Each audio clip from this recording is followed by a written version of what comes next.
आप सोचें कि 2 से 3 साल बच्चे ने इन्वायरमेंट को पहचानना है, पहचान रहा है किसके ज़रिए? माँ के ज़रिए।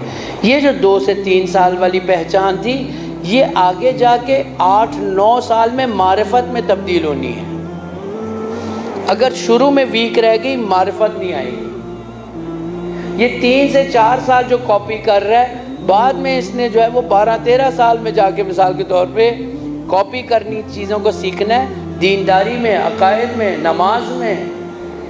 लड़की थोड़ी सी जल्दी, जो माँ बच्चों के सामने नमाज अव्वल वक्त नहीं पढ़ती, बच्चा कभी भी लज्जत महसूस नहीं करेगा नमाज में। जिस घर में माँ या औरत कुरान पढ़ेगी, पूरा घर कारी कुरान बनेगा।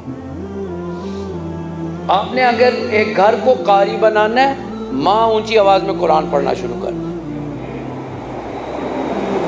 आयतुल्लाह घर में ले आए, तरबियत के लिए इतना मौसर नहीं है जितना माँ का वजूद। माँ जितनी सीनियर हो, दादी नानी और ज़्यादा। आपके पास दादी है, बच्चों की नानी है, जाके उनसे गुजारिश करें, अम्मी जी मुझे पता है आपके लिए मुश्किल है, लेकिन आप सुबह के वक्त यासीन जब पढ़ रही होती हैं, थोड़ा सा ऊंचा पढ़ा करें, थोड़ा सा ऊंचा, या बच्चों के कमरे में आके पढ़ा करें। वो सो रहा है, लेकिन जिन बच्चों ने अपनी नानी और अपनी दादी, अपने दादा, अपने नाना को नमाज पढ़ते, कुरान पढ़ते देखा है, वो उनके वजूद का हिस्सा बन गई है। नमाज अब वो छोड़ नहीं सकते।